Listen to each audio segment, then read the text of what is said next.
Welcome back, brothers and sisters. Did you think love and romance were simple in the days of ancient Rome? Think again. We're journeying back to 2 AD, diving headfirst into Ovid's treasure trove, the Ars Amatoria. For those new to Ovid, this isn't your average modern dating advice. This is arguably Europe's earliest guide on love and romance. And the lessons?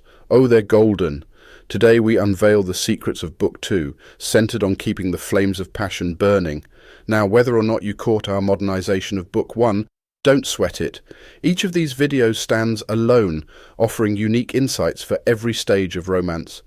That said, if you're hungry for more after this, Book 1's dating do's and don'ts, and Book 3's love advice for women are available too. Much like its predecessor, this was originally a poem, and while we've modernized Ovid's ancient words, the core lessons remain untouched. Picture it, a world where Greek tales were the pop culture references of the day, where love strategies didn't involve swiping right, or is it left, and where commitment meant mastering the ancient art of satisfying and keeping your woman. Whether it's managing jealousy, ensuring loyalty, or mastering the age-old dance of love and desire, Ovid's got your back. So get comfy and let's journey back to a time when the heart's desires weren't so different from today's. Ars Amatoria, Book 2. Cheers to that, I shout. Twice I say it. Cheers! My teachings have worked. People are finding love and they thank my words for it. I feel like a champion, even surpassing old wise poets in their tales of love. It's similar to how Paris must have felt, elated, as he sailed away with the stolen Helen or the joy of Pelops, as he rode off with his prize, Hippodamia. Hold on, young lovers. My work isn't done. You've captured the heart, but now you must keep it. Getting someone to fall for you is one thing, but maintaining the relationship is a different art altogether. It's easy to lose what you've won, so now I'll teach you the art of keeping love. Now, more than ever, I need love and Venus on my side. Erato, the muse of love poetry, help me out. I'm about to talk about how to make love stay, and that's a big task, considering love is a restless spirit. This spirit of love is swift, always on the move with its wings. It's hard to control, as Daedalus and Icarus discovered in their tragic tale. King Minos had blocked all their escape routes on land and sea, but Daedalus, a brilliant inventor, found a way through the sky. He begged Minos to let him return home or at least die in peace, but his pleas fell on deaf ears. So, Daedalus thought, if I can't escape by land or sea, maybe the sky. And with his wit and skills, he made wings from feathers and wax. He taught his son Icarus to fly, warning him not to go too close to the sun or too near the sea. They took off, leaving the land behind. But young Icarus, lost in the thrill, flew higher, closer to the sun. The heat melted his wings, and he fell into the sea, calling out for his father until the waves silenced him. Daedalus mourned the loss of his son, shouting his name into the winds. Although Minos couldn't control man's wings, the ocean took Icarus. The point being, even the mightiest powers can't force love. Don't rely on magic or potions to keep love alive. They're dangerous and don't work. No potion would have kept Medea's love or Circe from bewitching Ulysses. Magic can't save a relationship. So my advice is simple. Be lovely if you wish to be loved. Your looks can only do so much. Even if you were as handsome as Nereus or Hylas, without a charming personality, you might find yourself alone. Combine the beauty of your mind with that of your body. Beauty is delicate, and as time goes on it diminishes and consumes itself. Flowers like violets and lilies don't bloom forever. After the rose's beauty fades, only its thorn remains. Hey, good-looking, grey hair is coming for you, and so are wrinkles that'll dry up your skin. Focus on developing a lasting personality that'll stay even when you're long gone. Also, being educated and multilingual can be a bonus. Remember, Ulysses wasn't that good-looking, but he was eloquent, and he managed to charm sea goddesses. Calypso often lamented his eagerness to leave and denied him a sea ready for rowing. She'd ask about the downfall of Troy, and he'd entertain her with various accounts. Once, while they were by the shore, Calypso asked Ulysses about his adventures. He drew in the sand, explaining the scenes, but soon a sudden wave washed it all away. Calypso pointed out how the waves erased what he considered reliable. So if you're placing all your trust in beauty, be cautious. Your good looks won't last forever. Strive for more. A gentle approach often wins hearts. Aggression just causes conflict. We hate hawks for their aggression and wolves for preying on sheep. But a harmless swallow, due to its gentleness, finds a home wherever it goes. Avoid conflicts and bitter verbal battles. Nurture love with sweet words. People who are always fighting drive their partners away. Married couples often believe the other is always wrong. A constant quarrel is not an ideal marital gift. Instead, couples should listen to each other and be supportive. Remember, love, not the law, brought you together. So charm her with sweet words that make her happy whenever you arrive. I'm not here to advise the rich on love. They don't need my tips. Generosity is their strength. As for me, I've been a poor poet, and when I couldn't give gifts, I gave words. So if you're not wealthy, tread carefully. I recall messing up my lover's hair in anger, and it cost me many days of her affection. Don't make my mistakes. When you're with your loved one, be playful and share jokes, stories, or whatever keeps the romance alive. If she's upset, be patient, she'll come around. A gentle approach can even tame wild beasts. Remember the wild Atalanta? Even she fell for a man because of his worth. Don't think you have to hunt or display physical prowess. Be soft, understanding, and bend according to her moods. If she argues, engage in the discussion. Agree with her, repeat her words, deny what she denies. Smile when she smiles, cry when she cries. Let her set the mood. Whether you're playing games or making decisions together, always make sure she's comfortable and feels valued. Sometimes, you might need to comfort her cold hands or assist her in public. Remember, the little acts matter. Don't feel embarrassed, even though it's uncool to hold a mirror up for her with your own hands. Remember Hercules, that strong dude who had to do tasks for his stepmom? He held the sky once, but he's also believed to have held a basket among Ionian maidens and even spun some wool. He listened to his bossy girlfriend, so come on, don't hesitate to carry out what he dared to. If she asks you to meet her somewhere early, make sure you arrive on time. But don't leave too soon. If you bump into her somewhere and she says something, stop everything and rush to her. Let nothing hold you back. Even if she's coming back late from a dinner, be there if she calls. If she's out in the countryside and asks you to come, move. Love has no room for laziness. If you don't have wheels, walk. Don't let the hot sun or snowy path stop you. Love is a battlefield, so don't show weakness. You need courage for this. You might face long nights, tough journeys and pain. Sometimes you'll get drenched in rain or have to sleep cold on the ground. Even Apollo looked after cattle and hid in a little hut. If it's good for a god, it's good for you. Drop that pride. If you find your way blocked, be creative. Maybe scale the side of a building or sneak in through a window. It might be risky, but she'll appreciate the effort. Leander, for example, didn't need to swim across water to prove himself to his girl, but he did. Show respect to her servants and maids. Say hi, shake their hands, maybe even slip them a little gift from time to time. You don't need to shower her with expensive gifts. Small and thoughtful is the key. A basket of fresh fruits and vegetables from the countryside, even if you got them downtown, is perfect. Maybe grapes, chestnuts, or a bird. Don't buy love, but gifts can sometimes make things easier. What about writing her a poem? Poetry isn't always a hit. People love poems, but usually want something tangible. In today's world, gold matters. Wealth buys respect, and sometimes love. Even if you're the next Homer, without a gift in hand, you might be shown the door. There are some ladies who appreciate knowledge and others who pretend they do. Praise both types in your poems. Anything you plan to do on your own, let her ask you to do it. It'll seem like a favor to her. Even if you were already going to free a slave, let her believe she influenced that decision. Make things work for you, but let her take the credit. And man, always make her believe she's the most beautiful thing ever. If she wears purple, praise it. If it's silk, commend her choice. If she wears gold, say she's worth more than gold. If she's in wool, appreciate that. If she's in a short dress, compliment it but warn her of the cold. Praise her hairstyle, dance moves, singing voice, every bit of her. Even during intimate moments, let her know how much she pleases you. Even if she's a tough cookie, she'll soften up for her lover. Just make sure you sound genuine or it'll backfire. People sometimes feel unwell during certain times of the year, especially when the weather is unpredictable. You might want to watch out for that. If she's feeling down, maybe because she's not feeling well, so show her that you genuinely care. Be there for her more than ever, like a farmer nurturing his crops during the harvest season. Don't let any illness or discomfort get in the way of your care. Make sure she knows that you're there for her, that you're ready to hold her and wipe away her tears. And when she has nightmares, remind her of the good dreams you've shared. You might also want to get someone, like an old lady, to cleanse the place, waving around some sulphur and performing some superstitious rituals. It might seem silly, but these little gestures show that you care and go a long way. But don't smother her. Give her space when she needs it. It's all about finding the right balance. Let her eat and drink whatever she wants. In the beginning, nurture your love.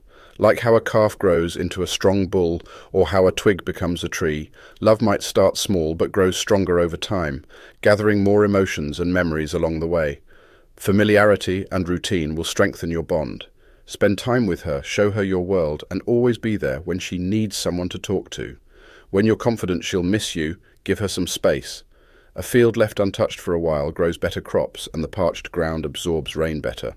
Remember, Demophoon wasn't as obsessed with Phyllis when they were together, but missed her more when he left. The same happened with Penelope and Ulysses, or Laodamia and Philocides. But be careful, because if you're gone for too long, feelings fade and new ones emerge. For instance, while Menelaus was away, Helen found comfort with a guest, so the key is balance in presence and absence. Seriously, Menelaus, what were you thinking? Leaving your wife and a guest alone at home? Dude, did you honestly expect a hawk not to go after doves, or a wolf not to be tempted by a flock of sheep in the mountains? Helen didn't mess up here, nor did the guest. They just did what any person might do in that situation. You basically set them up by providing both time and place. What did you expect her to do? You were gone, a handsome guest was around, and she was afraid of being alone. I honestly blame Menelaus more than Helen. She just took advantage of an opportunity. But let me tell you, nothing gets a woman angrier than finding out about a partner's affair, more enraged than a wild boar when provoked, a lioness protecting her cubs, or a viper stepped on unknowingly. When a woman discovers her man's infidelity, her emotions flare, and it shows clearly on her face. She becomes reckless, fierce, just like a bull stung by a gadfly. There's the barbaric Medea, who took revenge on her kids. And then there's the swallow we see flying around, marked by blood on its chest. This kind of betrayal can destroy even the strongest love, so guys, you better be cautious. So if you're playing around, keep your indiscretions discreet. Don't boast about it or leave any clues, especially gifts that another could recognize. And don't make your affairs too predictable. Change up the locations, and if you write her letters, make sure they're for her eyes only. Women read between the lines more than you'd think. Venus, the goddess of love, becomes vengeful when offended, making the offender suffer similar pains. When Menelaus was content with just one woman, she remained faithful. But then she heard about how the laurel wreaths and ribbons couldn't save Chryseis from her fate or the suffering of Lyris, and how the war dragged on because of foolish reasons. But seeing Paris firsthand changed everything. She welcomed him, seeking revenge on her unfaithful husband.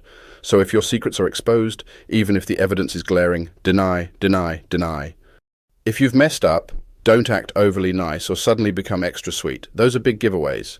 Instead, sometimes you've just got to take the hit, accept your mistakes, and realize that making up physically can sometimes help deny any misdeeds. Some suggest taking certain herbs or mixing spicy ingredients with wine for a boost. But real passion isn't something you can just whip up with a recipe. However, there are foods and treats like eggs, honey, nuts, and certain vegetables that are known to set the mood. Wait, why am I diving into this topic of aphrodisiacs? I need to stick to the main point. If you're trying to hide an affair with my advice, also use my tips to confess. It's like sailing. You don't always go in the same direction. Sometimes we're driven by one wind, sometimes another.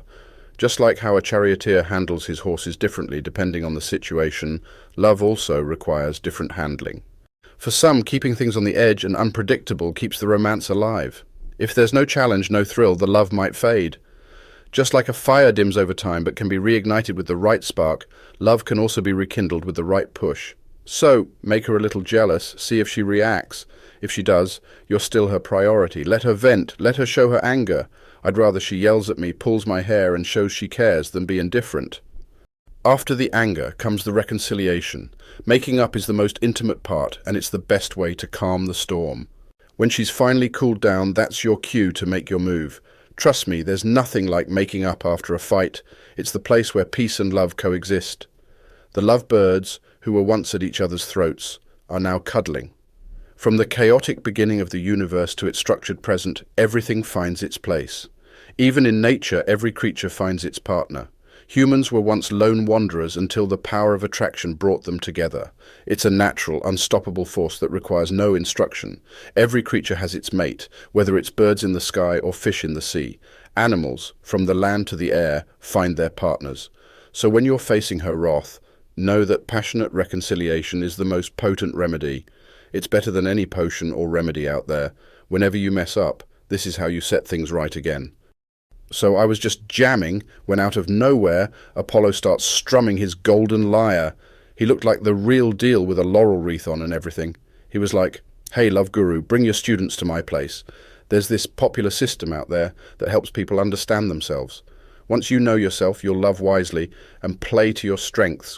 Got good looks, flaunt 'em. Got a great body, show it off. Good at talking, chat away. Got a voice? Sing. Good at drinking, cheers. But don't be that guy reciting your poems at a party or reading your work to everyone." That's Apollo's advice. Listen to him, he knows what he's talking about. Anyway, back to love tips. If you're smart about love, you'll succeed.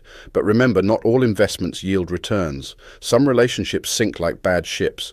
What hurts us in love is minimal, but the pain can feel immense. Love is tricky, filled with traps and challenges. Don't get easily deceived. If you think your crush isn't interested because she's not immediately available, don't jump to conclusions. She might just be preoccupied. Don't freak out if you get turned away at the door or if her maid gives you attitude. Be sweet, leave flowers. If she wants to see you, go. If she avoids you, leave. Don't be clingy. Don't let her tell you you can't avoid me. Sometimes it's okay to back off. It's not degrading to endure some insults or even a slap. And yeah, foot kisses, they're a thing. Why am I stressing on small stuff? Big challenges await. Brace yourself. The harder it is, the worthier the pursuit. Jealous of her other guy, play it cool. Winning over her will make you feel like a god. Trust me, this advice is golden. Don't catch your lover cheating, it just complicates things. The more you clamp down, the more they'll try to break free. Ever hear the story of Mars, Venus and Vulcan? Mars, the war god, was crazy about Venus. She wasn't easy to get. But when they got together, it was fireworks. They were discreet at first, but then the sun spilled the beans to Vulcan. He, feeling betrayed, set a trap. When they got caught, all the gods laughed. Neptune had to persuade Vulcan to free them, and after the stunt, Mars went to Thrace and Venus to Paphos. Don't try to trap each other with sneaky tactics, and don't secretly share private messages. If guys decide to go that route, they'll get burned and washed out by the tide. Again, I swear everything here is above board. There's no trickery in my advice. Who dare expose secret rituals to outsiders? Keep the mysteries a mystery. Silence can be golden, but spreading secrets is a grave mistake. I'm glad that talkative Tantalus is forever reaching for fruit in the water. Love's rituals should remain unspoken. If the secrets of love aren't hidden and no one's gossiping about them, they're still in plain sight for those who know where to look. When Venus unveils herself, she still covers up. Nature's animals mate in plain view and the young ones look away. Privacy suits our intimate moments. Even if not in complete darkness, a bit of shade helps. In ancient times, before we had houses, people sought intimacy in forests and caves, showing that modesty is timeless. But nowadays, people brag about their conquests, buying stories just to talk big.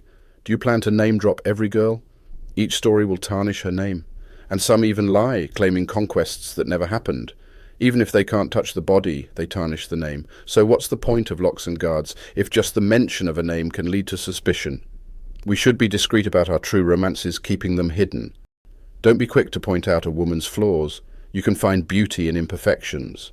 Don't pry into a woman's age or origins. Age brings experience, wisdom and maturity. Youngsters, make the most of your youth, for old age will come silently. Either work hard in fields, in battles, or with women. Each requires dedication. Older women know the art of love. They make up for age with elegance and know countless ways to please. Mutual pleasure should be the goal. A one-sided affair is dull. No one likes obligation without passion. There's joy in hearing and seeing the pleasure of the other. Love is not a race, it's a journey to be savoured together. When you find those spots she enjoys, she won't hold back. Her eyes will shine, and she'll make delightful sounds. But always remember to be in sync with each other. Climaxing together is the most fulfilling. And now to the young women asking for guidance, you're next on my list.